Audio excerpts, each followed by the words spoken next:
De Antoine de Saint-Exupéry, O Pequeno Príncipe. A Léon Vert. Peço perdão às crianças por dedicar este livro a uma pessoa grande. Tenho uma desculpa séria: essa pessoa grande é o melhor amigo que possuo no mundo. Tenho uma outra desculpa: essa pessoa grande é capaz de compreender todas as coisas, até mesmo os livros de criança. Tenho ainda uma terceira: essa pessoa grande mora na França, e ela tem fome e frio. Ela precisa de consolo. Se todas essas desculpas não bastam, eu dedico então esse livro à criança que essa pessoa grande já foi. Todas as pessoas grandes foram um dia crianças, mas poucas se lembram disso. Corrijo, portanto, a dedicatória a Léon Vert quando ele era pequenino e certa vez, quando tinha 6 anos, vi num livro sobre a Floresta Virgem, Histórias Vividas, uma imponente gravura. Representava ela uma jiboia que engolia uma fera. Eis a cópia do desenho. Dizia o livro: as jiboias engolem, sem mastigar, a presa inteira. Em seguida, não podem mover-se e dormem os 6 meses da digestão. Refleti muito então sobre as aventuras da selva, e fiz, com lápis de couro, o meu primeiro desenho. Meu desenho número 1 era assim: mostrei minha obra-prima às pessoas grandes e perguntei se o meu desenho lhes fazia medo. Responderam-me: por que é que um chapéu faria medo? Meu desenho não representava um chapéu. Representava uma jiboia digerindo um elefante. Desenhei então o interior da jiboia, a fim de que as pessoas grandes pudessem compreender. Elas têm sempre necessidade de explicações.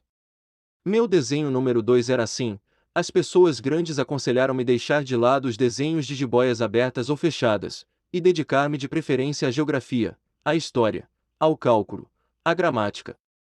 Foi assim que abandonei, aos 6 anos, uma esplêndida carreira de pintor. Eu fora desencorajado pelo insucesso do meu desenho número 1 e do meu desenho número 2. As pessoas grandes não compreendem nada sozinhas, e é cansativo, para as crianças, estar toda hora explicando. Tive pois de escolher uma outra profissão e aprendi a pilotar aviões. Voei, por assim dizer, por todo o mundo. E a geografia, é claro, me serviu muito.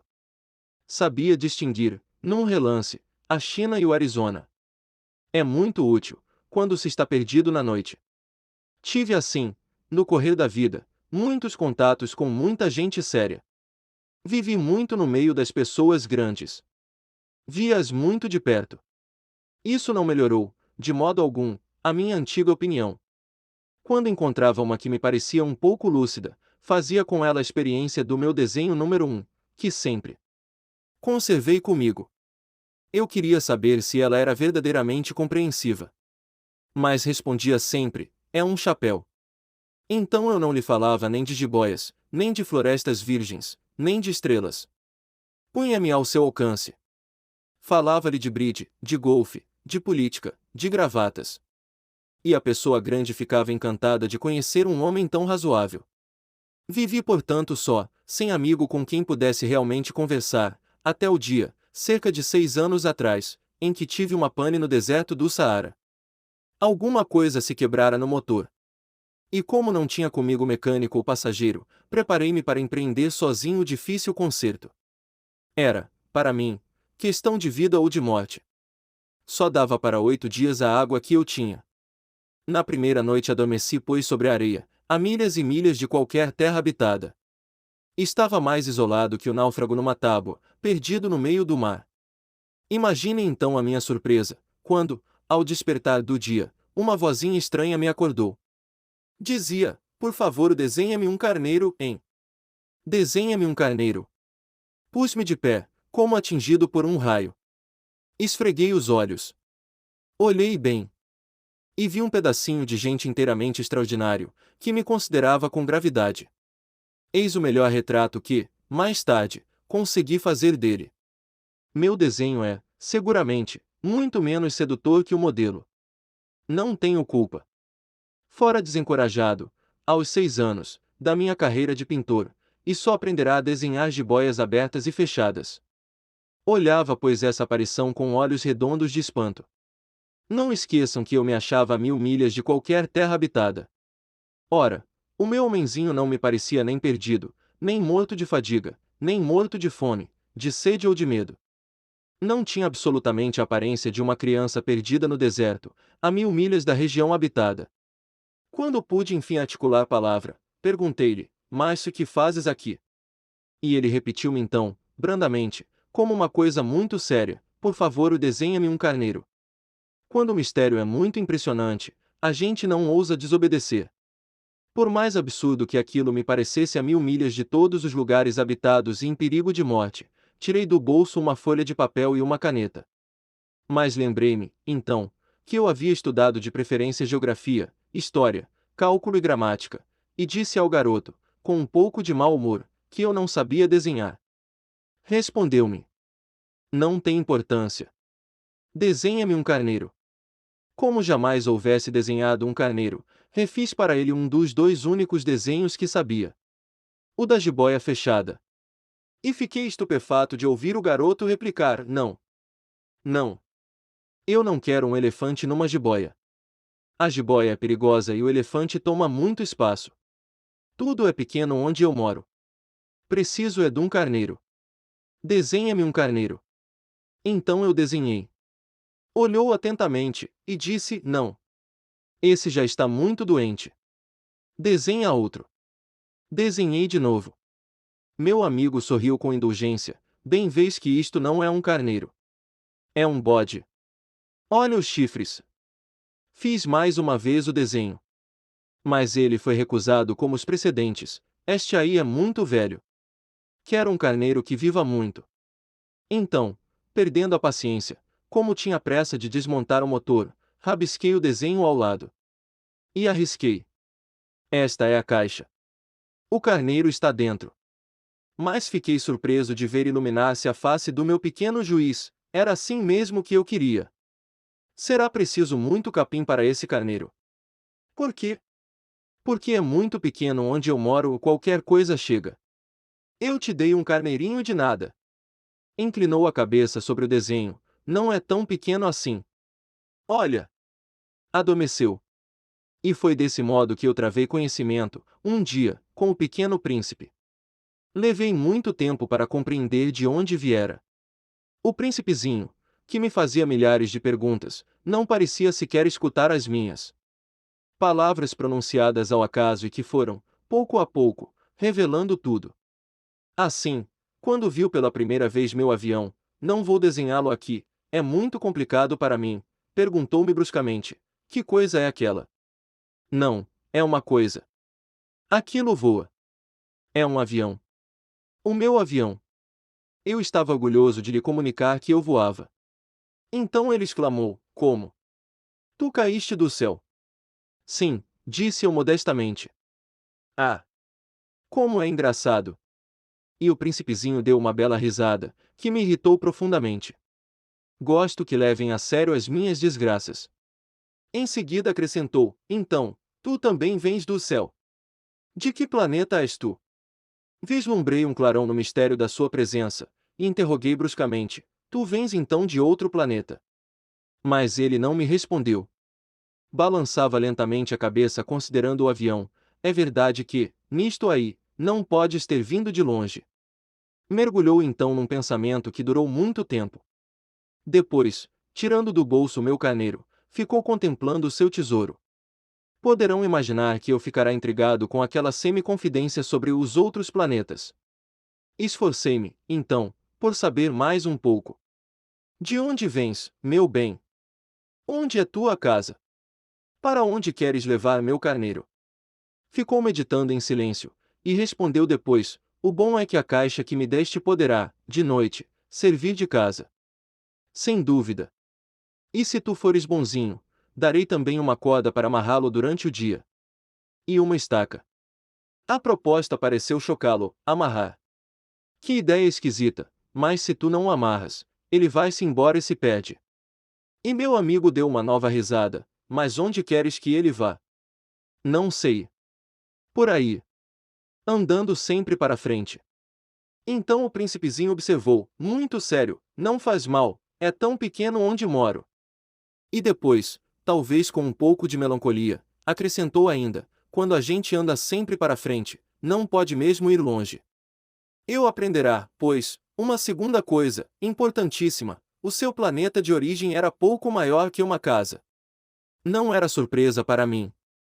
Sabia que além dos grandes planetas, Terra, Júpiter, Marte ou Vênus, aos quais se deram nomes a centenas e centenas de outros, por vezes tão pequenos que mal se veem no telescópio. Quando o astrônomo descobre um deles, dá-lhe por nome um número. Chamam, por exemplo, asteroide 3251. Tenho sérias razões para supor que o planeta de onde vinha o príncipe era o asteroide B612. Esse asteroide só foi visto uma vez ao telescópio, em 1909, por um astrônomo turco. Ele fizera na época uma grande demonstração da sua descoberta num congresso internacional de astronomia. Mas ninguém lhe dera crédito, por causa das roupas que usava. As pessoas grandes são assim. Felizmente para a reputação do asteroide B612, um ditador turco obrigou o povo, sob pena de morte, a vestir-se à moda europeia. O astrônomo repetiu sua demonstração em 1920, numa elegante casaca. Então, dessa vez, todo o mundo se convenceu. Se lhes dou esses detalhes sobre o asteroide B612 e lhes confio o seu número, é por causa das pessoas grandes. As pessoas grandes adoram os números. Quando a gente lhes fala de um novo amigo, elas jamais se informam do essencial. Não perguntam nunca: qual é o som da sua voz? Quais os brinquedos que prefere? Será que ele coleciona borboletas? Mas perguntam: qual é sua idade? Quantos irmãos tem ele? Quanto pesa? Quanto ganha seu pai? Somente então é que elas julgam conhecê-lo. Se dizemos às pessoas grandes: vi uma bela casa de tijolos cor-de-rosa, gerânios na janela, pombas no telhado. Elas não conseguem, de modo nenhum, fazer uma ideia da casa. É preciso dizer-lhes: vi uma casa de 600 contos. Então elas exclamam: que beleza! Assim, se a gente lhes disser: a prova de que o príncipezinho existia é que ele era encantador, que ele ria, e que ele queria um carneiro. Quando alguém quer um carneiro, é porque existe e elas darão de ombros e nos chamarão de criança. Mas se dissermos: o planeta de onde ele vinha é o asteroide B612, ficarão inteiramente convencidas, e não amolarão com perguntas. Elas são assim mesmo. É preciso não lhes querer mal por isso. As crianças devem ser muito indulgentes com as pessoas grandes. Mas nós que compreendemos a vida, nós não ligamos aos números. Gostaria de ter começado esta história à moda dos contos de fada. Teria gostado de dizer: era uma vez um pequeno príncipe que habitava um planeta pouco maior que ele, e que tinha necessidade de um amigo. Para aqueles que compreendem a vida, isto pareceria sem dúvida muito mais verdadeiro. Porque eu não gosto que leiam meu livro levianamente. Dá-me tanta tristeza narrar essas lembranças. Faz já 6 anos que meu amigo se foi com seu carneiro. Se tento descrevê-lo aqui, é justamente porque não o quero esquecer. É triste esquecer um amigo. Nem todo mundo tem amigos. E eu corro o risco de ficar como as pessoas grandes, que só se interessam por números. Foi por causa disso que comprei uma caixa de tintas e alguns lápis também. É duro pôr-se a desenhar na minha idade, quando nunca se fez outra tentativa além das jiboias fechadas e abertas dos longínquos 6 anos. Experimentarei, claro, fazer os retratos mais parecidos que puder. Mas não tenho muita esperança de conseguir. Um desenho parece passável, outro, já é inteiramente diverso. Engano-me também no tamanho. Ora o príncipezinho está muito grande, ora pequeno demais. Hesito também quanto à cor do seu traje. Vou arriscando então, aqui e ali. Enganar-me-ei provavelmente em detalhes dos mais importantes. Mas é preciso desculpar. Meu amigo nunca dava explicações. Julgava-me talvez semelhante a ele. Mas, infelizmente, não sei ver carneiro através de caixa. Sou um pouco como as pessoas grandes. Acho que envelheci. Dia a dia eu ficava sabendo mais alguma coisa do planeta, da partida, da viagem. Mas isso devagarinho, ao acaso das reflexões. Foi assim que vim a conhecer, no terceiro dia, o drama dos baobás. Dessa vez ainda, foi graças ao carneiro. Pois bruscamente o príncipezinho me interrogou, tomado de grave dúvida: é verdade que os carneiros comem arbustos? Sim. É verdade. Ah! Que bom! Não compreendi logo por que era tão importante que os carneiros comessem arbustos. Mas o príncipezinho acrescentou: por conseguinte eles comem também os baobás. Fiz notar ao príncipezinho que os baobás não são arbustos, mas árvores grandes como igrejas. E que mesmo que ele levasse consigo todo um rebanho de elefantes, eles não chegariam a dar cabo de um único baobá. A ideia de um rebanho de elefantes fez rir ao príncipezinho, seria preciso votar um por cima do outro. Mas notou, em seguida, sabiamente, os baobás, antes de crescer, são pequenos. É fato. Mas por que desejas tu que os carneiros comam os baobás pequenos? Por que haveria de ser? Respondeu-me, como se tratasse de uma evidência. E foi-me preciso um grande esforço de inteligência para compreender sozinho esse problema.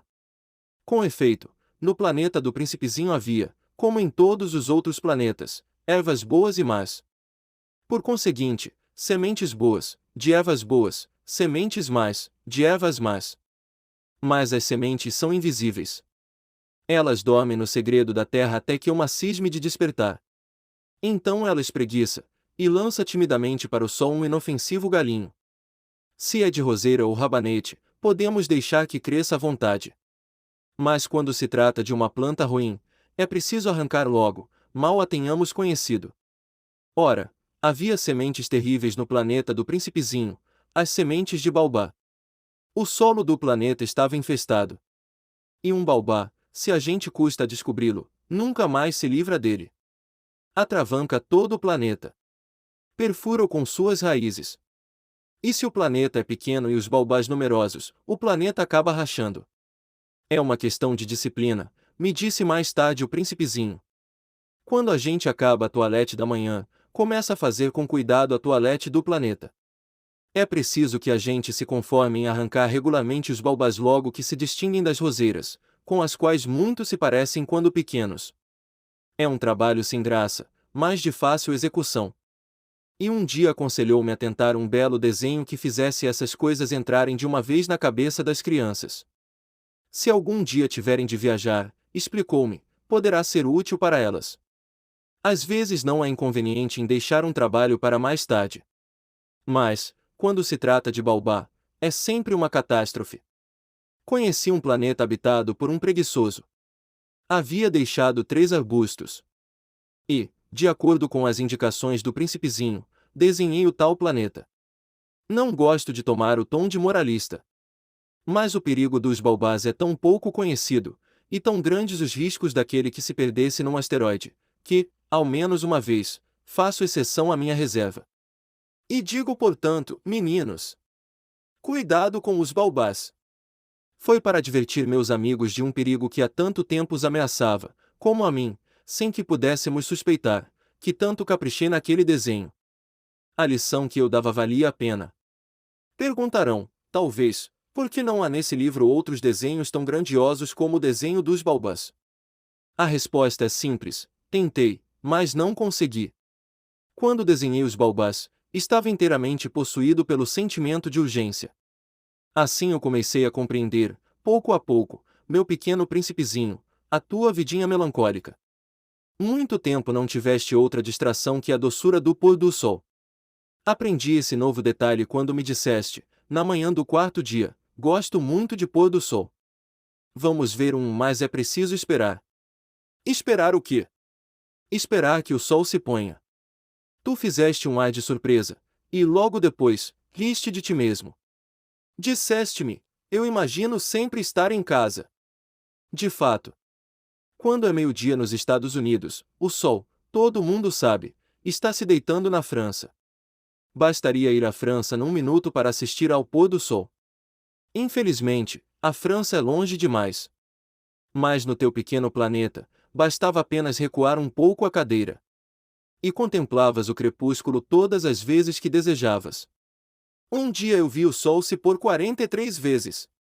E um pouco mais tarde acrescentaste, quando a gente está triste demais, gosta do pôr do sol e estavas tão triste assim no dia dos 43. Mas o príncipezinho não respondeu. 7ª. No 5º dia, sempre graças ao carneiro, este segredo da vida do pequeno príncipe foi de súbito revelado. Perguntou-me, sem preâmbulo, Como se for o fruto de um problema muito tempo meditado em silêncio. Um carneiro, se come arbusto, come também as flores. Um carneiro come tudo o que encontra. Mesmo as flores que têm um espinho. Sim. Mesmo as que têm. Então, para que servem os espinhos? Eu não sabia. Estava ocupadíssimo naquele instante, tentando desatarrachar do motor um parafuso muito apertado. Minha pane começava a parecer demasiado grave, e em breve já não teria água para beber. Para que servem os espinhos? O príncipezinho jamais renunciava a uma pergunta, depois que a tivesse feito. Mas eu estava irritado com o parafuso e respondi qualquer coisa: espinho não serve para nada. São pura maldade das flores. Oh! Mas após um silêncio, ele me disse com uma espécie de rancor: não acredito. As flores são fracas. Ingênuas. Defendem-se como podem. Elas se julgam terríveis com os seus espinhos. Não respondi. Naquele instante eu pensava: se esse parafuso ainda resiste, vou fazê-lo saltar a martelo. O príncipezinho perturbou-me de novo as reflexões. E tu pensas então que as flores ora? Eu não penso nada. Eu respondi qualquer coisa. Eu só me ocupo com coisas sérias. Ele olhou-me estupefato. Coisas sérias?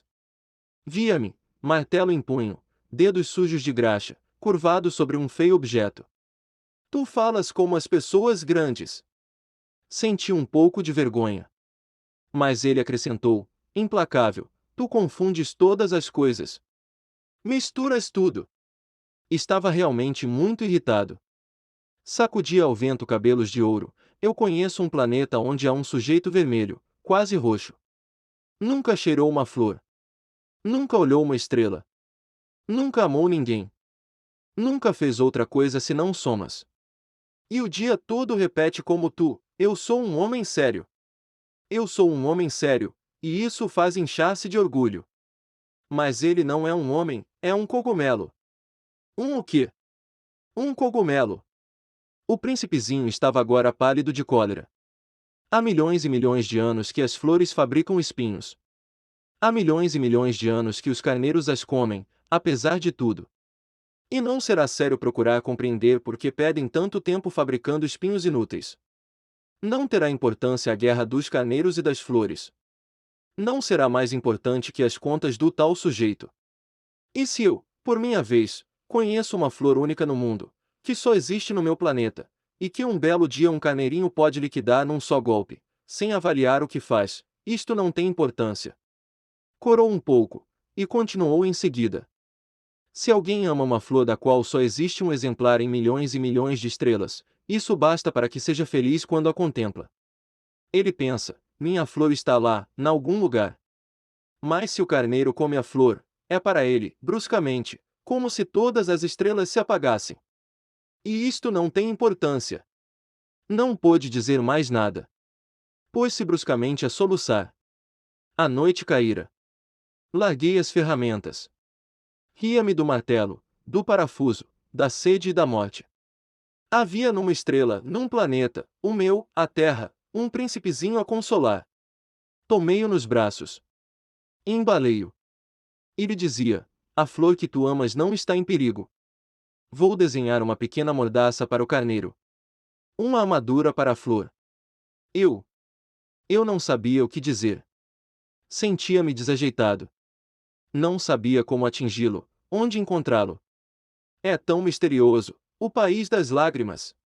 Pude bem cedo conhecer melhor aquela flor. Sempre houvera, no planeta do Pequeno Príncipe, flores muito simples, ornadas de uma só fileira de pétalas, e que não ocupavam lugar nem incomodavam ninguém.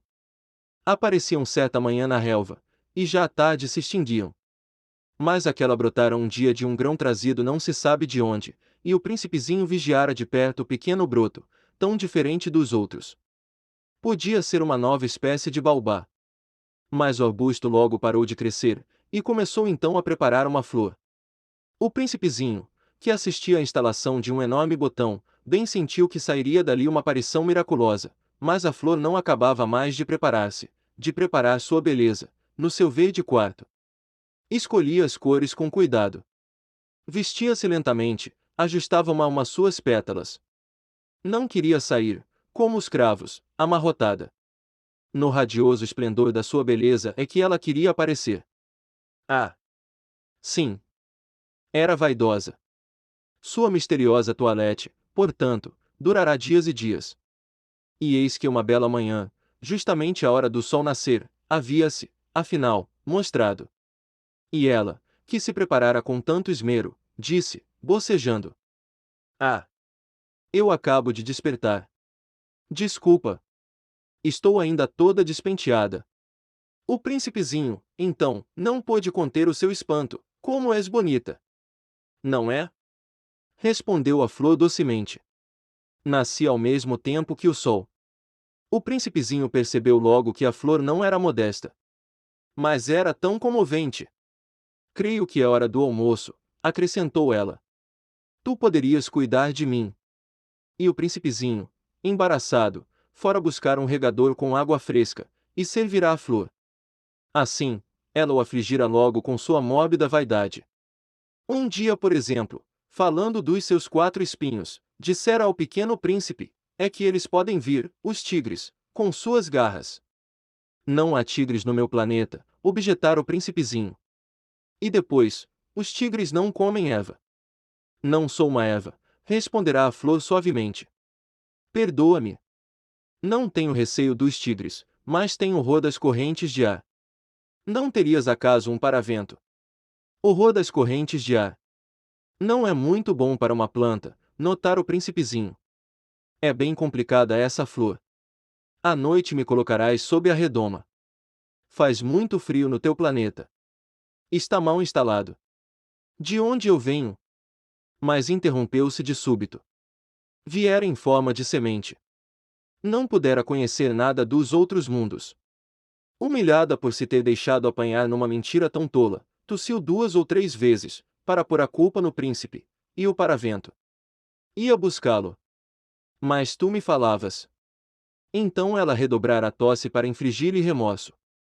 Assim o príncipezinho, apesar da boa vontade do seu amor, logo duvidara dela.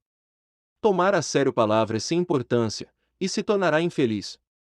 Não a devia ter escutado, confessou-me um dia, não se deve nunca escutar as flores. Basta olhá-las, aspirar o perfume. A minha embalsamava o planeta, mas eu não me contentava com isso. A tal história das garras, que tanto me agastara, me devia ter enternecido. Confessou-me ainda, não soube compreender coisa alguma. Devia tê-la julgado pelos atos, não pelas palavras. Ela me perfumava, me iluminava. Não. Devia jamais ter fugido. Deveria ter-lhe adivinhado a ternura sob seus pobres ardis. São tão contraditórias as flores. Mas eu era jovem demais para saber amar. Creio que ele aproveitou, para evadir-se, pássaros selvagens que emigravam. Na manhã da partida, pôs o planeta em ordem. Revolveu cuidadosamente seus 2 vulcões em atividade. Pois possuía 2 vulcões. E era muito cômodo para esquentar o almoço. Possuía também um vulcão extinto.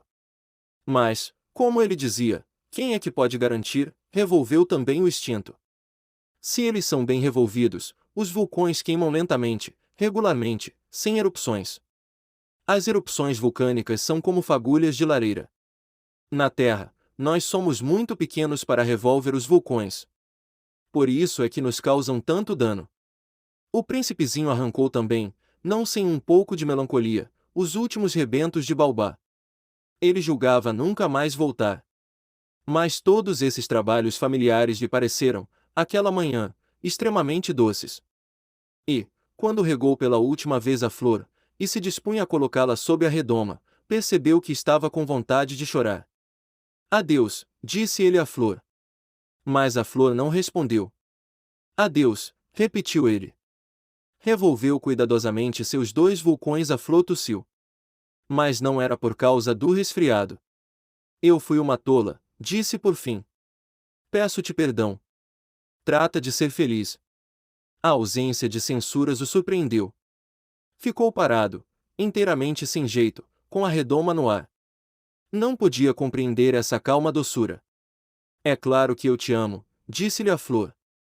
Foi por minha culpa que não soubeste de nada. Isso não tem importância. Foste tão tolo quanto eu. Trata de ser feliz. Mas pode deixar em paz a redoma. Não preciso mais dela. Mas o vento. Não estou assim tão resfriada. O ar fresco da noite me fará bem. Eu sou uma flor, mas os bichos, e é preciso que eu suporte 2 ou 3 lavas se quiser conhecer as borboletas. Dizem que são tão belas. Do contrário, quem virá visitar-me? Tu estarás longe. Quanto aos bichos grandes, não tenho medo deles. Eu tenho as minhas garras. E ela mostrava ingenuamente seus 4 espinhos. Em seguida acrescentou: não demores assim, que é exasperante. Tu decidiste partir. Vai-te embora. Pois ela não queria que ele a visse chorar. Era uma flor muito orgulhosa. Ele se achava na região dos asteroides 325, 326, 327, 328, 329, 330. Começou, pois, a visitá-los, para procurar uma ocupação e se instruir. O primeiro era habitado por um rei. O rei sentava-se, vestido de púrpura e arminho, num trono muito simples, posto que majestoso. Ah! Eis um súdito, exclamou o rei ao dar com o príncipezinho. E o príncipezinho perguntou a si mesmo: como pode ele reconhecer-me, se jamais me viu? Ele não sabia que, para os reis, o mundo é muito simplificado. Todos os homens são súditos. Aproxima-te, para que eu te veja melhor, disse o rei, todo orgulhoso de poder ser rei para alguém.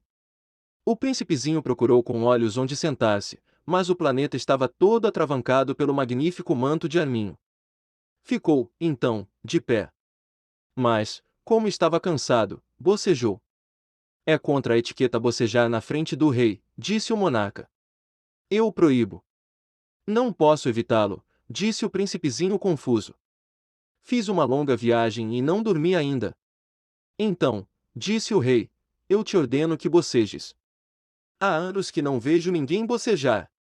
Os bocejos são uma raridade para mim. Vamos, boceja. É uma ordem. Isso me intimida, eu não posso mais, e disse o príncipezinho todo vermelho. Respondeu o rei. Então eu te ordeno ora bocejares e ora. Ele gaguejava um pouco e parecia vexado. Porque o rei fazia questão fechada que sua autoridade fosse respeitada. Não tolerava desobediência. Era um monarca absoluto. Mas, como era muito bom, dava ordens razoáveis. Se eu ordenasse, costumava dizer, que um general se transformasse em gaivota, e o general não me obedecesse, a culpa não seria do general, seria minha. Posso sentar-me? Interrogou timidamente o príncipezinho.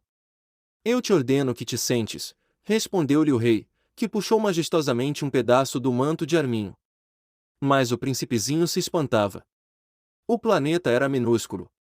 Sobre quem reinaria o rei? Majestade, eu vos peço perdão de ousar interrogar-vos, e eu te ordeno que me interrogues, apressou-se o rei a declarar. Majestade, sobre quem é que reinais?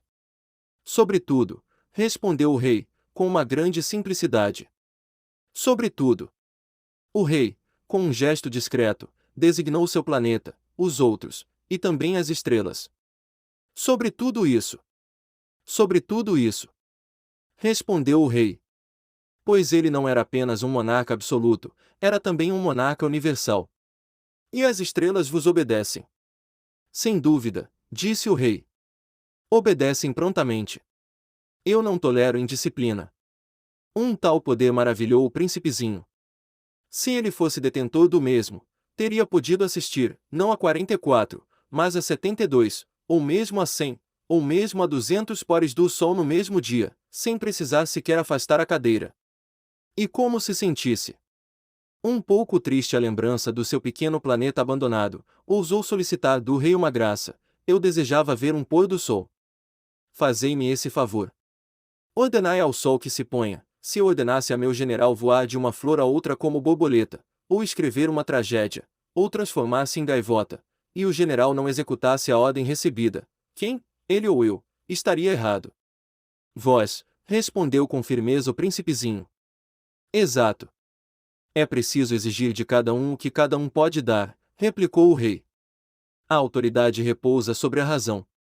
Se ordenares a teu povo que ele se lance ao mar, farão todos revolução. Eu tenho o direito de exigir obediência porque minhas ordens são razoáveis. E meu pôr do sol. Lembrou o príncipezinho, que nunca esquecia a pergunta que houvesse formulado. Teu pôr do sol, tu o terás. Eu o exigirei. Mas eu esperarei, na minha ciência de governo, que as condições sejam favoráveis. Quando serão? Indagou o príncipezinho. Hein? Respondeu o rei, que consultou inicialmente um grosso calendário. Será lá por volta de 7h40, esta noite. E tu verás como sou bem obedecido. O príncipezinho bocejou. Lamentava o pôr do sol que perderá. E depois, já estava se aborrecendo um pouco. Não tenho mais nada que fazer aqui, disse ao rei. Vou prosseguir minha viagem. Não partas, respondeu o rei, que estava orgulhoso de ter um súdito. Não partas, eu te faço ministro. Ministro de quê? Da justiça, mas não há ninguém a julgar. Quem sabe?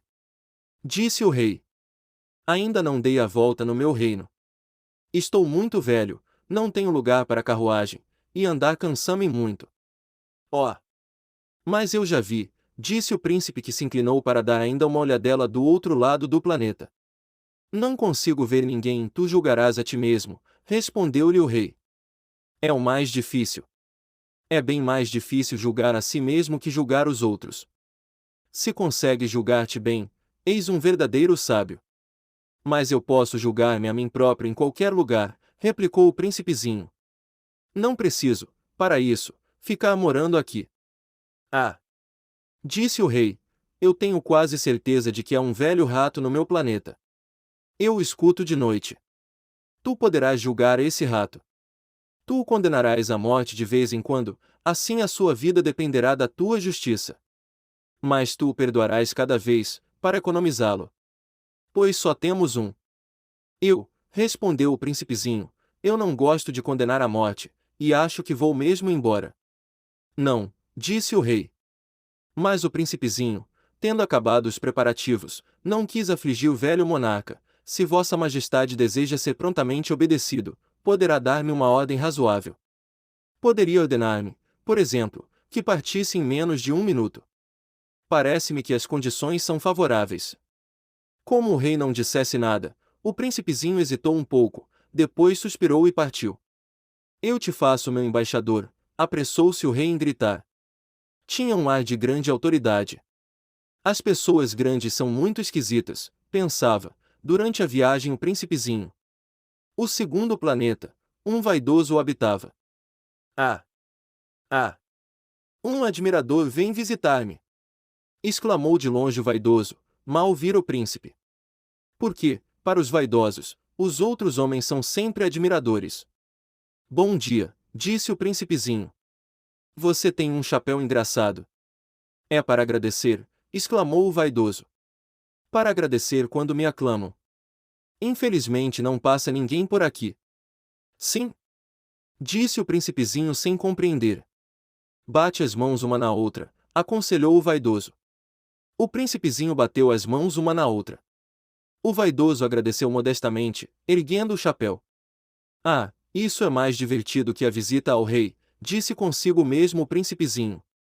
E recomeçou a bater as mãos uma na outra. O vaidoso recomeçou a agradecer, tirando o chapéu. Após 5 minutos de exercício, o príncipezinho cansou-se com a monotonia do brinquedo, e para o chapéu cair, perguntou ele, que é preciso fazer? Mas o vaidoso não ouviu. Os vaidosos só ouvem os elogios. Não é verdade que tu me admiras muito? Perguntou ele ao príncipezinho. Que quer dizer admirar? Admirar significa reconhecer que eu sou o homem mais belo, mais rico, mais inteligente e mais bem vestido de todo o planeta. Mas só a você no seu planeta. Dá-me esse gosto. Admira-me mesmo assim. Eu te admiro, disse o príncipezinho, dando de ombros. Mas como pode isso interessar-te? E o príncipezinho foi-se embora. As pessoas grandes são decididamente muito bizarras, ia pensando ele pela viagem afora. O planeta seguinte era habitado por um bêbado. Esta visita foi muito curta, mas mergulhou o príncipezinho numa profunda melancolia. Que fazes aí? Perguntou ao bêbado, silenciosamente instalado diante de uma coleção de garrafas vazias e uma coleção de garrafas cheias. Eu bebo, respondeu o bêbado, com ar lúgubre. Por que é que bebeis? Perguntou-lhe o príncipezinho. Para esquecer, respondeu o beberrão. Esquecer o quê? Indagou o príncipezinho, que já começava a sentir pena. Esquecer que eu tenho vergonha, confessou o bêbado, baixando a cabeça. Vergonha de quê? Investigou o príncipezinho, que desejava socorrê-lo. Vergonha de beber. Concluiu o beberrão, encerrando-se definitivamente no seu silêncio. E o príncipezinho foi-se embora, perplexo. As pessoas grandes são decididamente muito bizarras, dizia de si para si, durante a viagem. O quarto planeta era o do homem de negócios. Estava tão ocupado que não levantou sequer a cabeça à chegada do príncipe. Bom dia, disse-lhe este. O seu cigarro está apagado. 3 e 2 são 5. 5 e 7, 12. 12 e 3, 15. Bom dia. 15 e 7, 22. 22 e 6, 28. Não há tempo para acender de novo. 26 e 5, 31. Uf! São pois 501.622.731. 500 milhões de quê? Hein? Ainda estás aqui. 501 milhões de, e eu não sei mais. Tenho tanto trabalho. Sou um sujeito sério, não me preocupo com ninharias. 2 e 5, 7 e 500 milhões de quê? Repetiu o príncipezinho, que nunca na sua vida renunciara a uma pergunta, uma vez que a tivesse feito. O homem de negócios levantou a cabeça. Há 54 anos que habito este planeta e só fui incomodado 3 vezes. A primeira vez foi há 22 anos, por um besouro caído não sei de onde. Fazia um barulho terrível, e cometi 4 erros na soma. A segunda foi há 11 anos, por uma crise de reumatismo. Falta de exercício. Não tenho tempo para passeio. Sou um sujeito sério. A terceira é esta. Eu dizia, portanto, 501 milhões de quê? O homem de negócios compreendeu que não havia esperança de paz, milhões dessas coisinhas que se veem às vezes no céu. Moscas. Não, não. Essas coisinhas que brilham. Abelhas. Também não. Essas coisinhas douradas que fazem sonhar os ociosos. Eu cá sou um sujeito sério. Não tenho tempo para divagações. Há estrelas. Isso mesmo. Estrelas. E que fazes tu de 500 milhões de estrelas? 501.622.731. Eu sou um sujeito sério. Gosto de exatidão. E que fazes tu dessas estrelas? Que faço delas? Sim. Nada. Eu as possuo. Tu possuis as estrelas. Sim. Mas eu já vi um rei que os reis não possuem. Eles reinam sobre. É muito diferente. E de que te serve possuir as estrelas? Serve-me para ser rico. E para que te serve ser rico? Para comprar outras estrelas, se alguém achar. Esse aí, disse o príncipezinho para si mesmo, raciocina um pouco como o bêbado no entanto, fez ainda algumas perguntas. Como pode a gente possuir as estrelas? De quem são elas? Respondeu, ameaçador, o homem de negócios, eu não sei. De ninguém. Logo são minhas, porque pensei primeiro. Basta isso. Sem dúvida. Quando achas um diamante que não é de ninguém, ele é teu. Quando achas uma ilha que não é de ninguém, ela é tua. Quando tens uma ideia primeiro, tu a fazes registrar, ela é tua. E quanto a mim, eu possuo as estrelas, pois ninguém antes de mim teve a ideia de as possuir. Isso é verdade, disse o príncipezinho. E que fazes tu com elas? Eu as administro. Eu as conto e reconto, disse o homem de negócios. É difícil. Mas eu sou um homem sério. O príncipezinho ainda não estava satisfeito. Eu, se possuo um lenço, posso colocá-lo em torno do pescoço e levá-lo comigo. Se possuo uma flor, posso colher a flor e levá-la comigo. Mas tu não podes colher as estrelas. Não. Mas eu posso colocá-las no banco. Que quer dizer isto? Isso quer dizer que eu escrevo num papelzinho o número das minhas estrelas. Depois tranco o papel a chave numa gaveta. Só isto. E basta. É divertido, pensou o príncipezinho. É bastante poético. Mas não é muito sério. O príncipezinho tinha, sobre as coisas sérias, ideias muito diversas das ideias das pessoas grandes. Eu, disse ele ainda, possuo uma flor que rego todos os dias. Possuo 3 vulcões que revolvo toda semana. Por que revolvo também o que está extinto? A gente nunca sabe. É útil para os meus vulcões, e útil para minha flor que eu os possua. Mas tu não és útil às estrelas.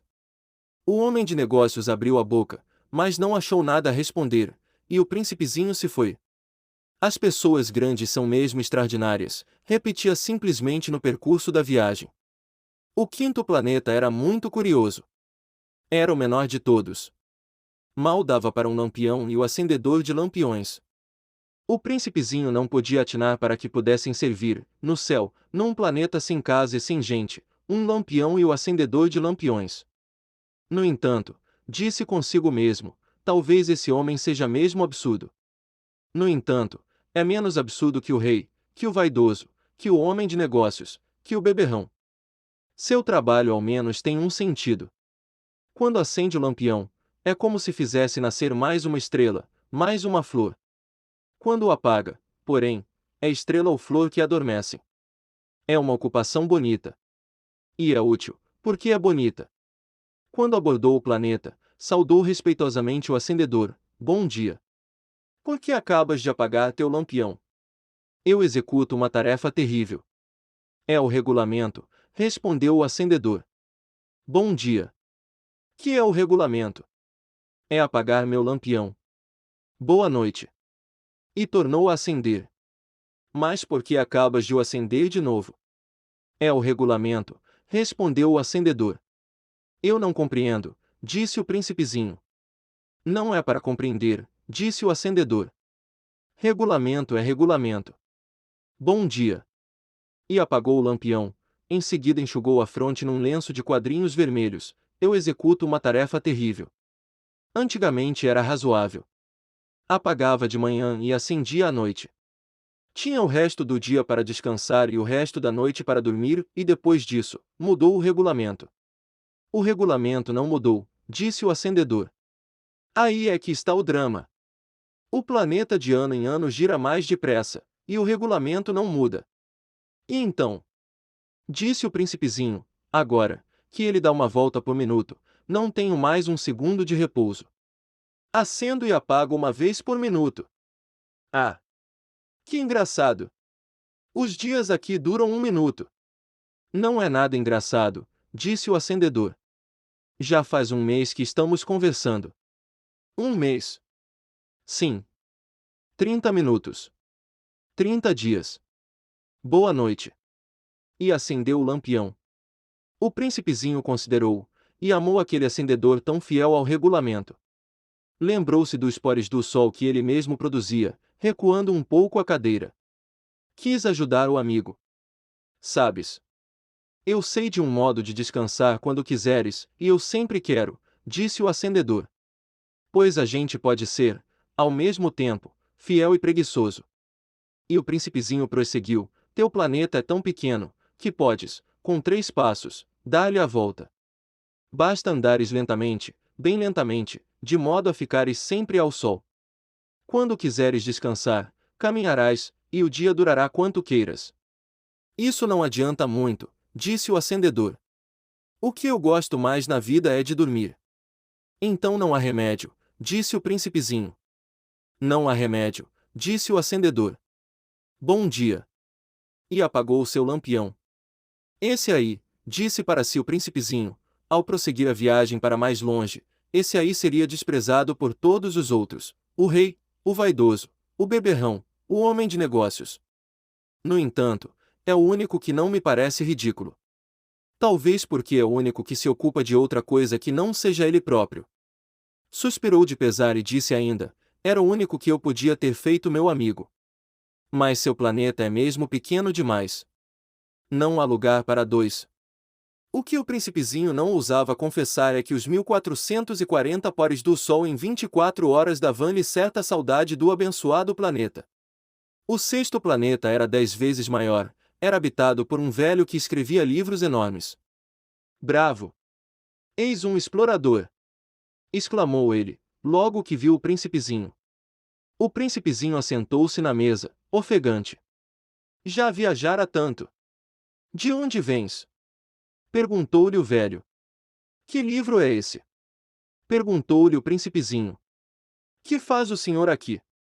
Sou geógrafo, respondeu o velho. Que é um geógrafo? Perguntou o príncipezinho. É um sábio que sabe onde se encontram os mares, os rios, as cidades, as montanhas, os desertos. É bem interessante, disse o príncipezinho. Eis, afinal, uma verdadeira profissão. E lançou um olhar, em torno de si, no planeta do geógrafo. Nunca havia visto planeta tão majestoso. O seu planeta é muito bonito. Haverá oceanos nele. Como hei de saber? Disse o geógrafo. Ah! O príncipezinho estava decepcionado. E montanhas? Como hei de saber? Disse o geógrafo. E cidades, e rios, e desertos? Como hei de saber? Disse o geógrafo pela terceira vez. Mas o senhor é geógrafo. É claro, disse o geógrafo, mas não sou explorador. Há uma falta absoluta de exploradores. Não é o geógrafo que vai contar as cidades, os rios, as montanhas, os mares, os oceanos, os desertos. O geógrafo é muito importante para estar passeando. Não deixe um instante a escrivaninha.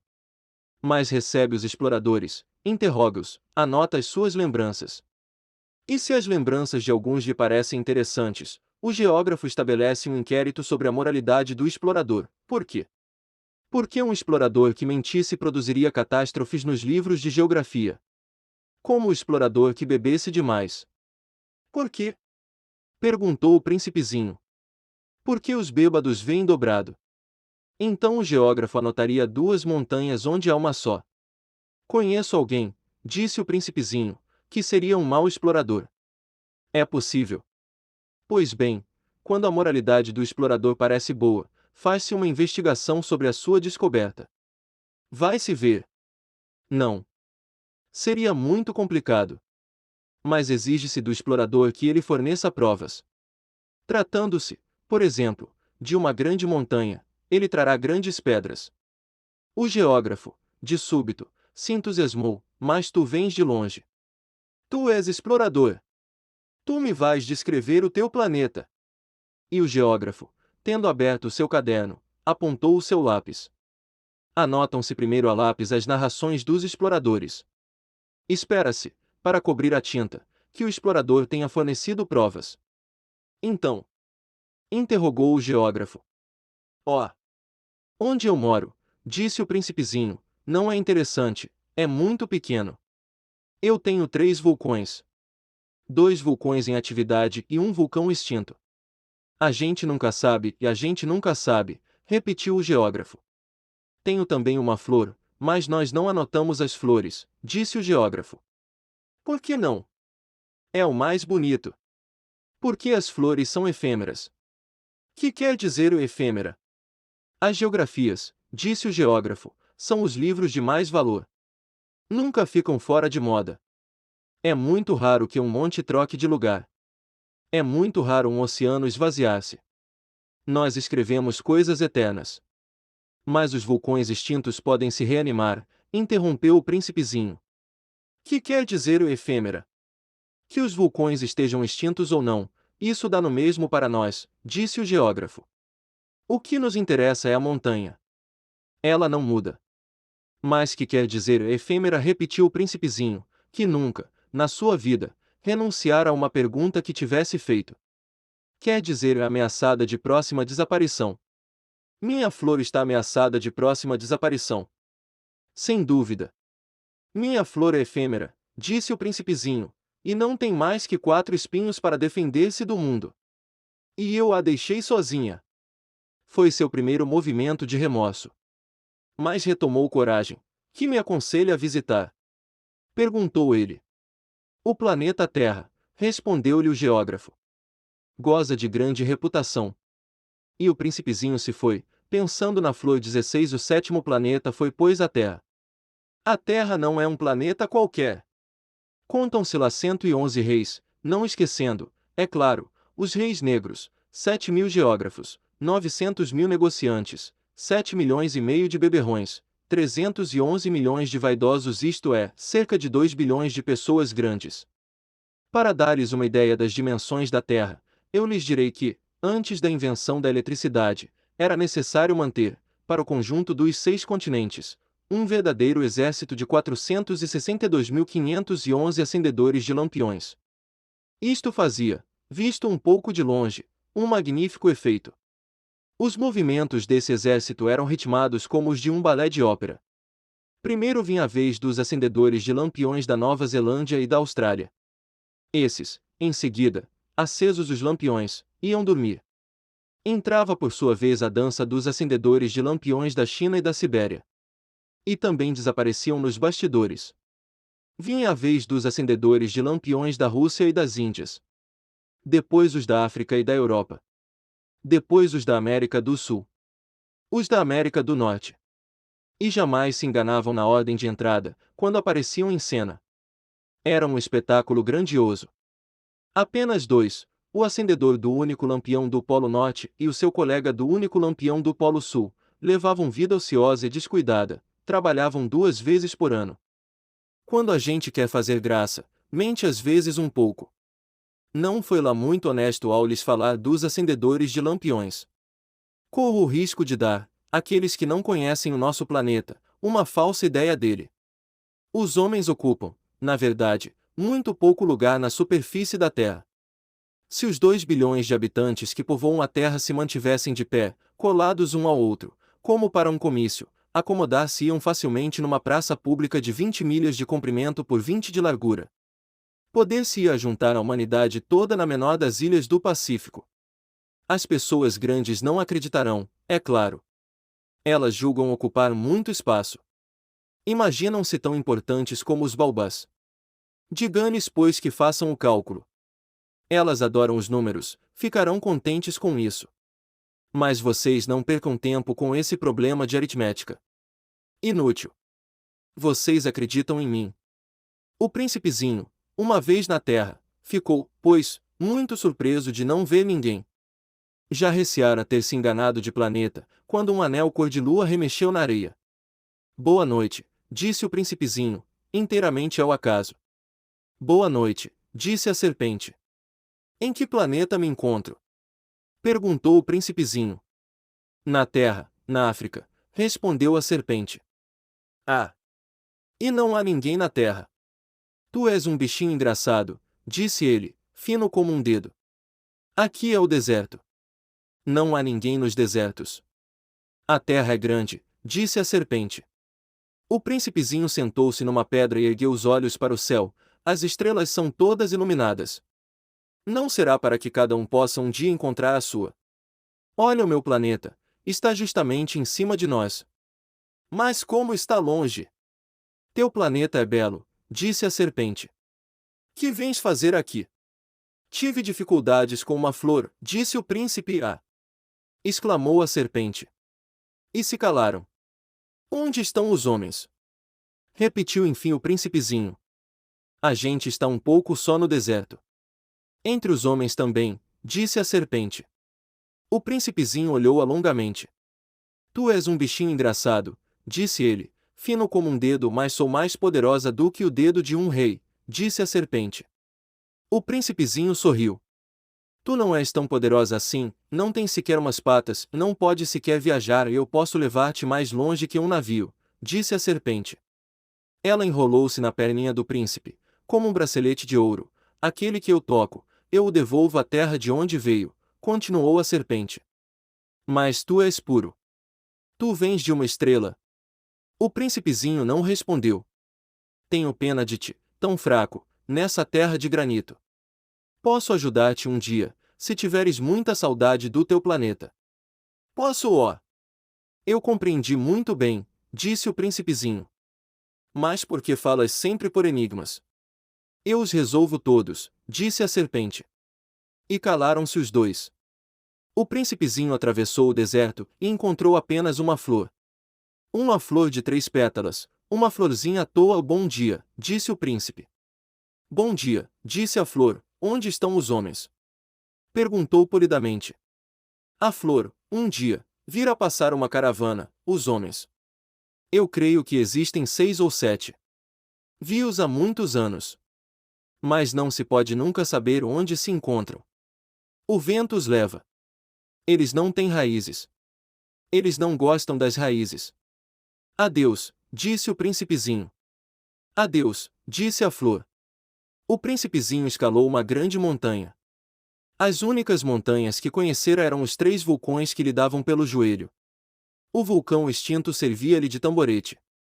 De montanha tão alta, pensava ele, verei todo o planeta e todos os homens. Mas só viu agulhas de pedra, pontudas. Bom dia, disse ele inteiramente ao léu. Bom dia. Bom dia. Bom dia, respondeu o eco. Quem és tu? Perguntou o príncipezinho. Quem és tu, quem és tu, quem és tu, respondeu o eco. Sede meus amigos, eu estou só, disse ele. Estou só, estou só, estou só, respondeu o eco. Este planeta é todo seco, pontudo e salgado. Que planeta engraçado, pensou então. É todo seco, pontudo e salgado. E os homens não têm imaginação. Repetem o que a gente diz. No meu planeta eu tinha uma flor, e era sempre ela que falava primeiro. Mas aconteceu que o príncipezinho, tendo andado muito tempo pelas areias, pelas rochas e pela neve, descobriu, enfim, uma estrada. E as estradas vão todas na direção dos homens. Bom dia, disse ele, era um jardim cheio de rosas. Bom dia, disseram as rosas. O príncipezinho contemplou-as, eram todas iguais à sua flor. Quem sois? Perguntou ele estupefato. Somos rosas, disseram as rosas. Ah! Exclamou o príncipezinho. E ele sentiu-se extremamente infeliz. Sua flor lhe havia contado que ela era a única de sua espécie em todo o universo. E eis que havia 5.000, igualzinhas, num só jardim. Ela haveria de ficar bem vermelha, pensou ele, se visse isto. Começaria a tossir, fingiria morrer, para escapar ao ridículo. E eu então teria que fingir que cuidava dela, porque senão, só para me humilhar, ela era bem capaz de morrer de verdade. Depois, refletiu ainda, eu me julgava rico de uma flor sem igual, e é apenas uma rosa comum que eu possuo. Uma rosa e 3 vulcões que me dão pelo joelho, um dos quais extinto para sempre. Isso não faz de mim um príncipe muito grande. E, deitado na relva, ele chorou. E foi então que apareceu a raposa. Bom dia, disse a raposa. Bom dia, respondeu polidamente o príncipezinho, que se voltou, mas não viu nada. Eu estou aqui, disse a voz, debaixo da macieira. Quem és tu? Perguntou o príncipezinho.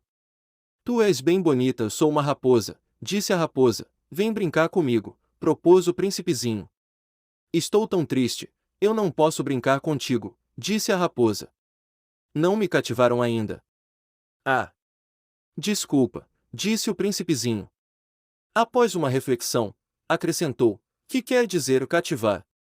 Tu não és daqui, disse a raposa. Que procuras? Procuro os homens, disse o príncipezinho, que quer dizer cativar? Os homens, disse a raposa, têm fuzis e caçam. É bem incômodo. Criam galinhas também. É a única coisa interessante que eles fazem, tu procuras galinhas. Não, disse o príncipezinho. Eu procuro amigos. Que quer dizer cativar? É uma coisa muito esquecida, disse a raposa. Significa criar laços. Criar laços. Exatamente, disse a raposa.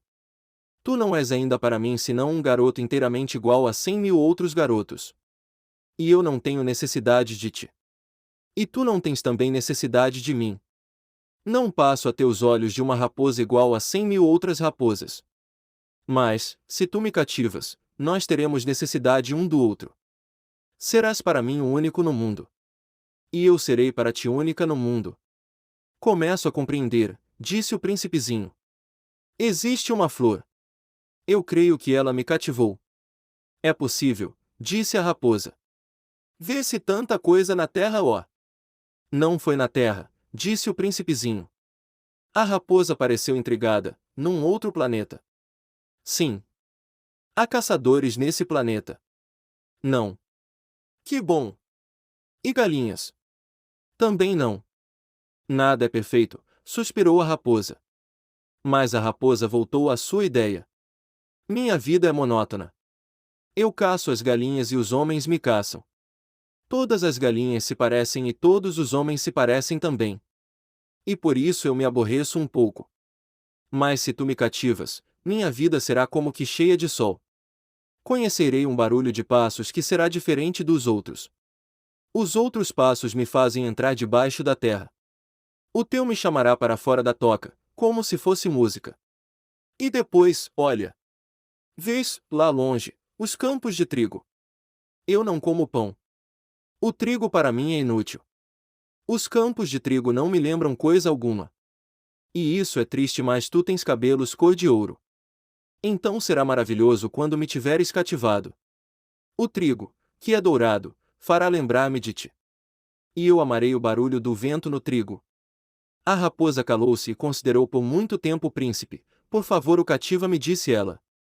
Bem quisera, disse o príncipezinho, mas eu não tenho muito tempo. Tenho amigos a descobrir e muitas coisas a conhecer.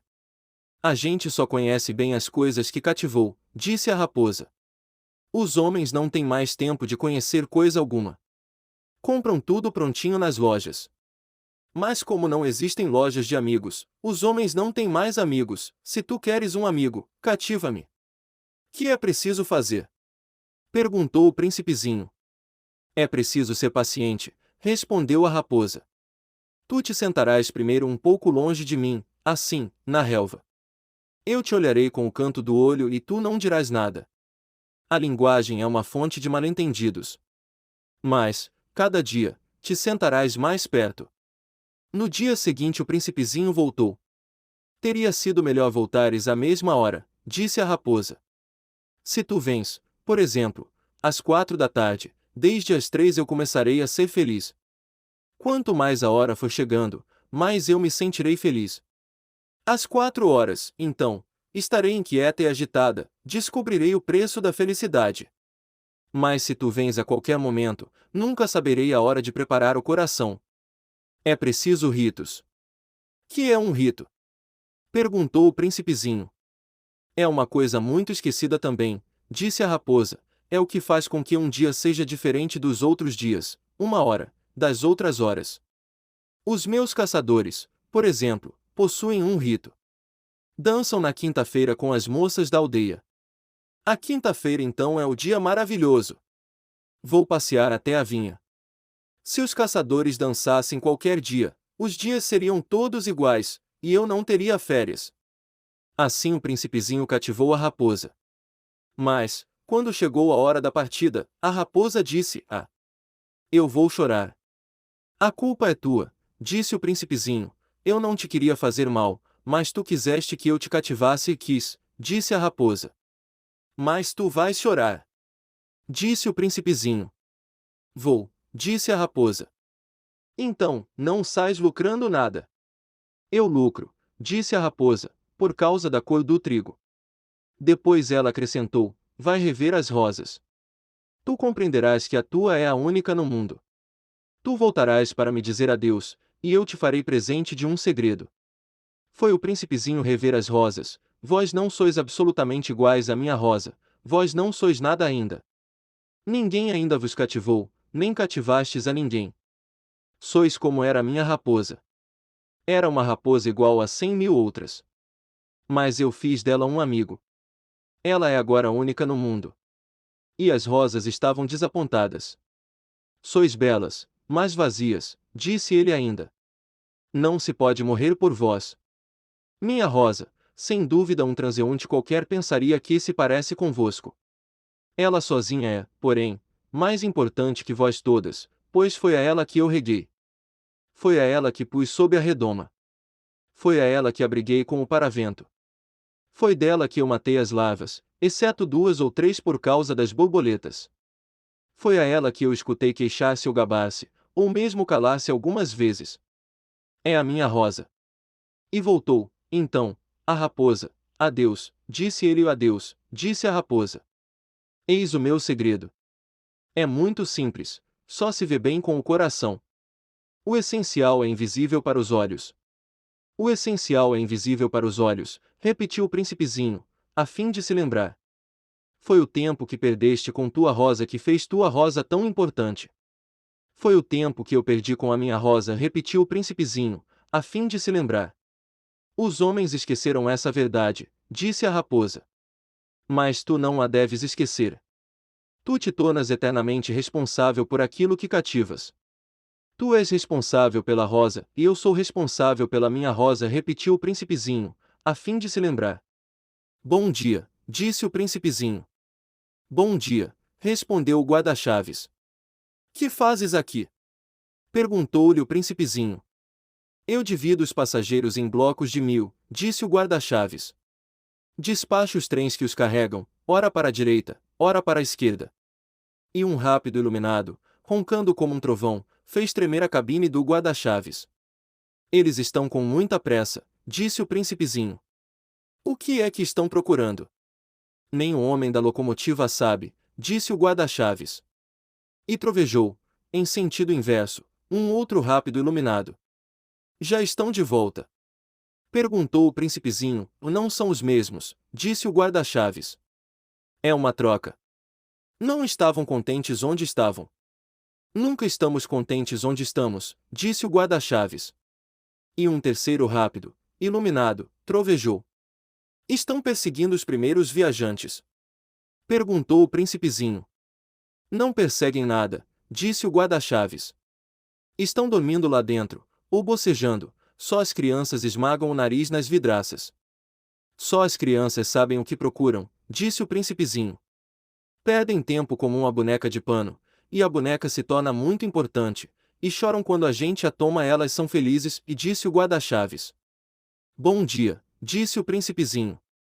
Bom dia, disse o vendedor. Era um vendedor de pílulas aperfeiçoadas que aplacavam a sede. Tomasse uma por semana e não é mais preciso beber. Por que vendes isso? Perguntou o príncipezinho. É uma grande economia de tempo, disse o vendedor. Os peritos calcularam, a gente ganha 53 minutos por semana. E que se faz, então, com os 53 minutos? O que a gente quiser. Pensou o príncipezinho, se tivesse 53 minutos para gastar, iria caminhando passo a passo, mãos no bolso, na direção de uma fonte. Estávamos no 8º dia de minha pane. Justamente quando bebi a última gota da minha provisão de água, foi que ouvi a história do vendedor. Ah! Disse eu ao príncipezinho, são bem bonitas as tuas lembranças, mas eu não consertei ainda meu avião, não tenho mais nada para beber, e eu seria feliz, eu também, se pudesse ir caminhando passo a passo, mãos no bolso, na direção de uma fonte. Minha amiga raposa me disse. Meu caro, não se trata mais de raposa. Por quê? Porque vamos morrer de sede. Ele não compreendeu o meu raciocínio, e respondeu, é bom ter tido um amigo, mesmo se a gente vai morrer. Eu estou muito contente de ter tido a raposa por amiga, não avalia o perigo, disse eu. Não tem nunca fome ou sede. Um raio de sol lhe basta. Mas ele me olhou e respondeu ao que eu pensava, tenho sede também. Procuremos um poço. E eu fiz um gesto de desânimo, é absurdo procurar um poço ao acaso, na imensidão do deserto. No entanto, pusemo-nos a caminho. Já tínhamos andado horas em silêncio quando a noite caiu e as estrelas começaram a brilhar. Eu as via como em sonho, porque tinha um pouco de febre, por causa da sede. As palavras do príncipezinho dançavam-me na memória, tu tens sede também? Perguntei-lhe. Mas não respondeu à minha pergunta. Disse apenas, a água pode ser boa para o coração.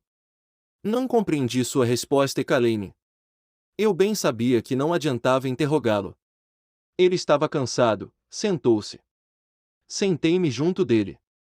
E, após um silêncio, disse ainda: as estrelas são belas por causa de uma flor que não se vê. Eu respondi mesmo, e fitei, sem falar, a ondulação da areia enluarada. O deserto, belo, acrescentou. E era verdade. Eu sempre amei o deserto. A gente se senta numa duna de areia. Não se vê nada. Não se escuta nada. E no entanto, no silêncio, alguma coisa irradia. O que torna belo o deserto, disse o príncipezinho, é que esconde um poço em algum lugar. Fiquei surpreso por compreender de súbito essa misteriosa irradiação da areia. Quando eu era pequeno, habitava uma casa antiga, e diziam as lendas que ali fora enterrado um tesouro. Ninguém, é claro, o conseguirá descobrir, nem talvez mesmo o procurou. Mas ele encantava a casa toda. Minha casa escondia um tesouro no fundo do coração, quer se trate da casa, das estrelas ou do deserto, disse eu ao príncipezinho, o que faz a sua beleza invisível. Estou contente, disse ele, que estejas de acordo com a raposa. Como o príncipezinho adormecesse, tomei-o nos braços e prossegui a caminhada. Eu estava comovido. Tinha a impressão de carregar um frágil tesouro. Parecia-me mesmo não haver na terra nada mais frágil. Considerava a luz da lua, a fronte pálida, os olhos fechados, as mechas de cabelo que tremiam ao vento. E eu pensava: o que eu vejo não é mais que uma casca. O mais importante é invisível, como seus lábios entreabertos esboçassem um sorriso. Pensei ainda: o que tanto me comove nesse príncipe adormecido é sua fidelidade a uma flor, é a imagem de uma rosa que brilha nele como a chama de uma lâmpada, mesmo quando dorme. Eu o pressentia então mais frágil ainda. É preciso proteger as lâmpadas com cuidado, um sopro as pode apagar. E, caminhando assim, eu descobri o poço. O dia estava raiando. XXV, os homens, disse o príncipezinho, se enfurnam-nos rápidos, mas não sabem o que procuram. Então eles se agitam, ficam rodando à toa. E acrescentou: e isso não adianta. O poço a que tínhamos chegado não se parecia de forma alguma com os poços do Saara. Os poços do Saara são simples buracos na areia. Aquele parecia um poço de aldeia, mas não havia ali aldeia alguma, e eu julgava sonhar. É estranho, disse eu ao príncipezinho, tudo está preparado, a roldana, o balde e a corda. Ele riu, pegou a corda, fez girar a roldana. E a roldana gemeu como gemem os velhos cataventos quando o vento dormiu por muito tempo. Tu escutas? Disse o príncipe. Estamos acordando o poço, ele canta. Eu não queria que ele fizesse esforço. Deixa que eu puxe, disse eu, é muito pesado para o teu tamanho. Lentamente, içei o balde até em cima, e o instalei com cuidado na borda do poço. Nos meus ouvidos permanecia ainda o canto da roldana, e na água, que ainda brilhava, via tremer o sol. Tenho sede dessa água, disse o príncipezinho. Dá-me de beber. E eu compreendi o que ele havia buscado. Levantei-lhe o balde até a boca. Ele bebeu, de olhos fechados. Era doce como uma festa. Essa água era muito mais que um alimento. Nascerá da caminhada sob as estrelas, do canto da roldana, do esforço do meu braço. Era boa para o coração, como um presente. Quando eu era pequeno, todo o esplendor do presente de Natal estava também na luz da árvore, na música da missa de meia-noite, na doçura dos risos. Os homens do teu planeta, disse o príncipezinho, cultivam 5.000 rosas num mesmo jardim, e não encontram o que procuram. Não encontram, respondi. E no entanto o que eles buscam poderia ser achado numa só rosa, ou num pouquinho d'água. É verdade. E o príncipezinho acrescentou: mas os olhos são cegos. É preciso buscar com o coração. Eu havia bebido. Respirava facilmente. A areia é cor de mel quando amanhece. E a cor de mel me fazia feliz. Por que haveria eu de estar triste? É preciso, disse baixinho o príncipe, que cumpras a tua promessa. Ele estava, de novo, sentado junto de mim. Que promessa? Tu sabes a mordaça do meu carneiro, e eu sou responsável pela flor. Tirei do bolso as minhas tentativas de desenho. O príncipezinho os viu e disse rindo: teus baobás parecem um pouco repolho suor. Eu estava tão orgulhoso dos meus baobás. Tua raposa, As orelhas dela parecem chifres, são compridas demais. Ele riu outra vez. Tu és injusto, meu bem, eu só sabia desenhar jiboias abertas e fechadas. Não faz mal, disse ele, as crianças entendem. Rabisquei, portanto, uma pequena mordaça. Mas sentia, ao entregá-la, um aperto no coração. Tu tens projetos que eu ignoro. Ele não me respondeu. Mas disse, lembras-te da minha queda na terra? Amanhã será o aniversário. Depois, após um silêncio, acrescentou, caí pertinho daqui. E ficou vermelho ao dizê-lo. E de novo, sem compreender por quê, eu sentia um estranho pesar. No entanto, ocorreu-me a pergunta, então não foi por acaso que vagavas sozinho, quando te encontrei, há 8 dias, a milhas e milhas de qualquer região habitada? Não estarias voltando ao ponto da queda? O príncipezinho ficou vermelho de novo. E eu acrescentei, hesitando, terá sido por causa do aniversário. O príncipezinho ficou mais vermelho. Não respondia nunca às perguntas. Mas quando a gente fica vermelho, não é o mesmo que dizer sim. Ah! Disse-lhe eu tenho medo. Mas ele respondeu, tu deves agora trabalhar. Ir em busca do teu aparelho. Esperou-te aqui. Volta amanhã de tarde. Mas eu não estava tranquilo. Lembrava-me da raposa. A gente corre o risco de chorar um pouco quando se deixou cativar. Havia, ao lado do poço, a ruína de um velho muro de pedra. Quando voltei do trabalho, no dia seguinte, vi, de longe, o príncipezinho sentado no alto, com as pernas balançando. E eu o escutei dizer, tu não te lembras então? Não foi bem aqui o lugar, uma outra voz devia responder-lhe, porque replicou em seguida, não estou enganado. O dia é este, mas não o lugar. Prossegui o caminho para o muro. Continuava a não ver ninguém. No entanto o príncipezinho replicou novamente, está bem. Tu verás onde começa, na areia, o sinal dos meus passos. Basta esperar-me. Estarei ali esta noite. Eu me achava a 20 metros do muro, e continuava a não ver nada. O príncipezinho disse ainda, após um silêncio, o teu veneno é do bom. Estás certa de que não vou sofrer muito tempo?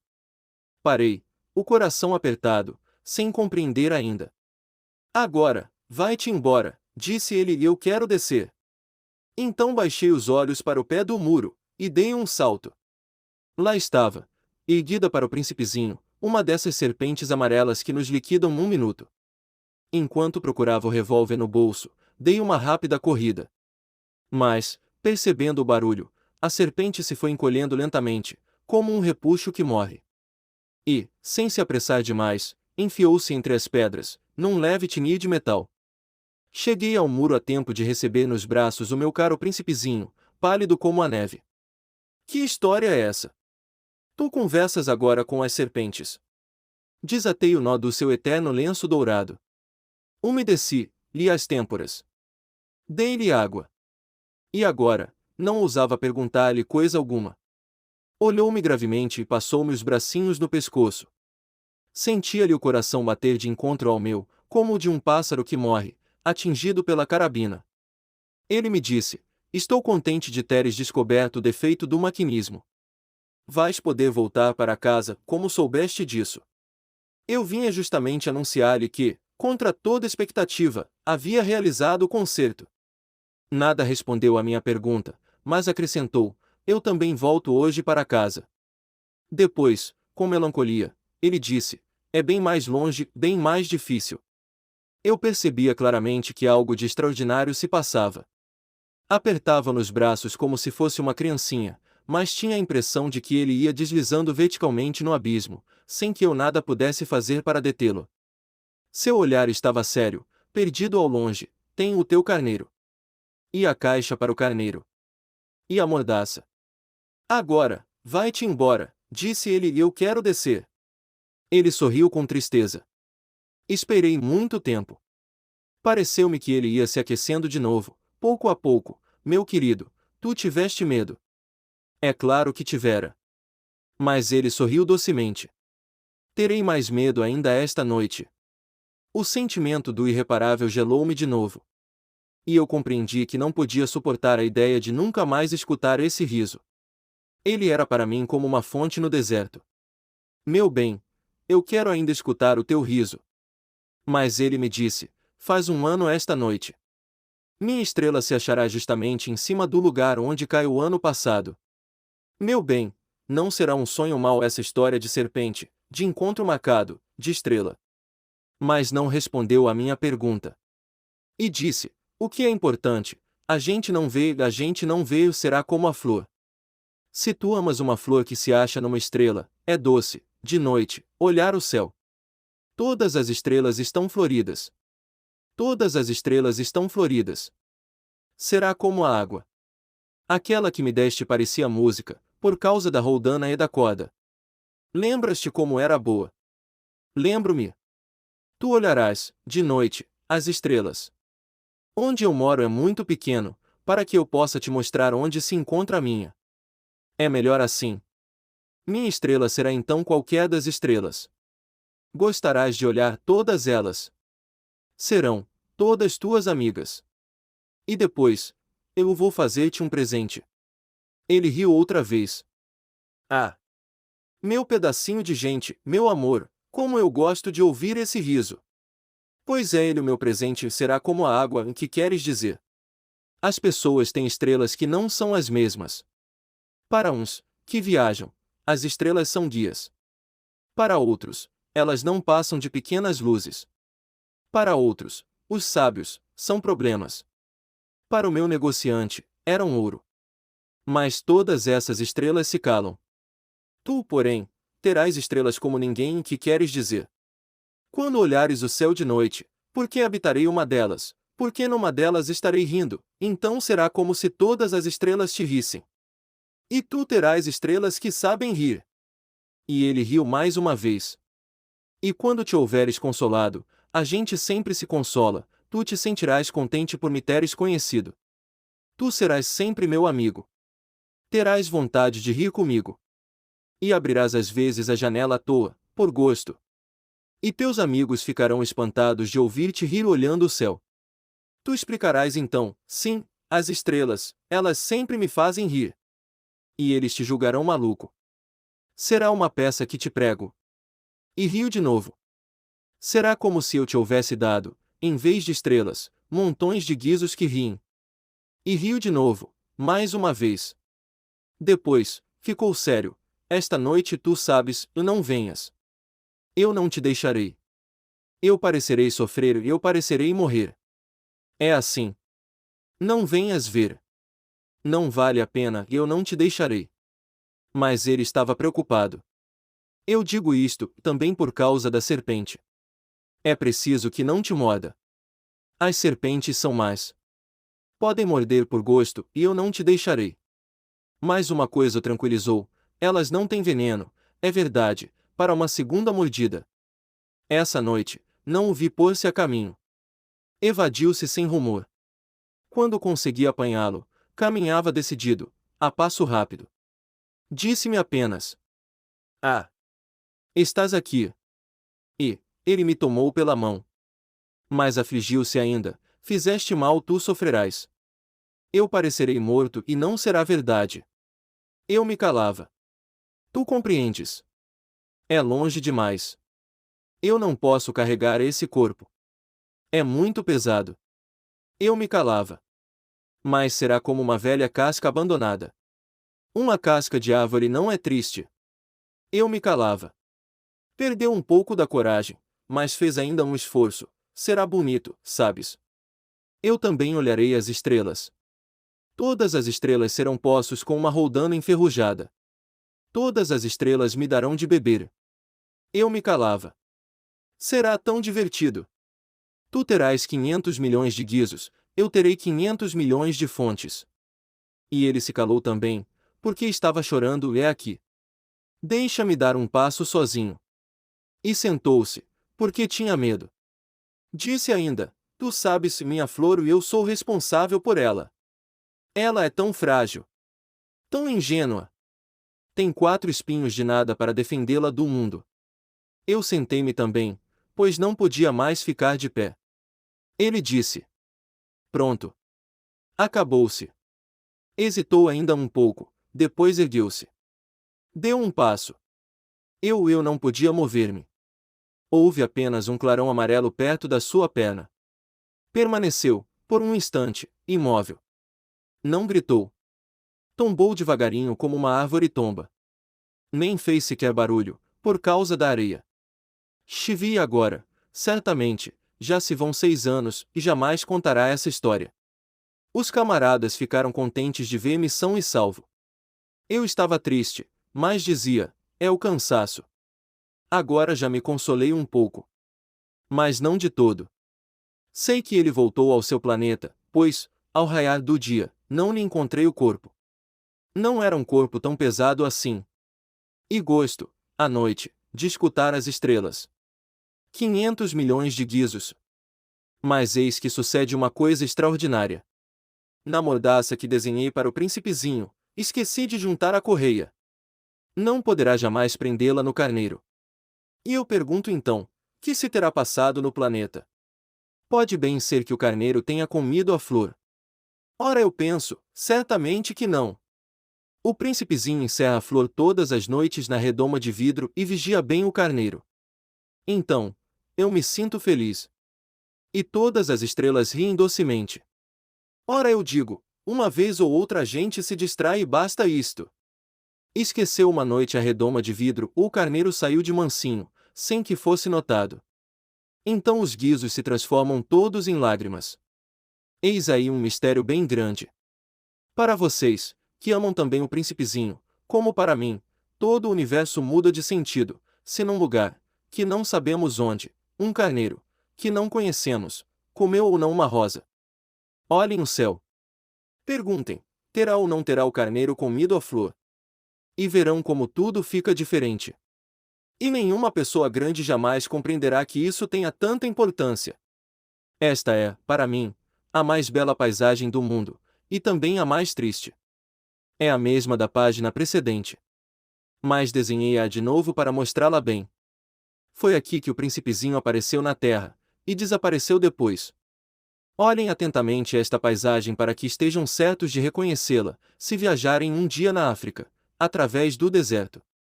E se acontecer passarem por ali, eu lhes suplico que não tenham pressa e que esperem um pouco bem debaixo da estrela. Se então um menino vem ao encontro de vocês, se ele ri, se tem cabelos de ouro, se não responde quando interrogam, adivinharão quem é. Então, por favor, não me deixem tão triste, escrevam-me depressa que ele voltou. Obrigado por assistir este vídeo. Se gostou, deixe seu like e se inscreva no canal. A cultura forma sábios, a educação homens. Luís Bonaldo.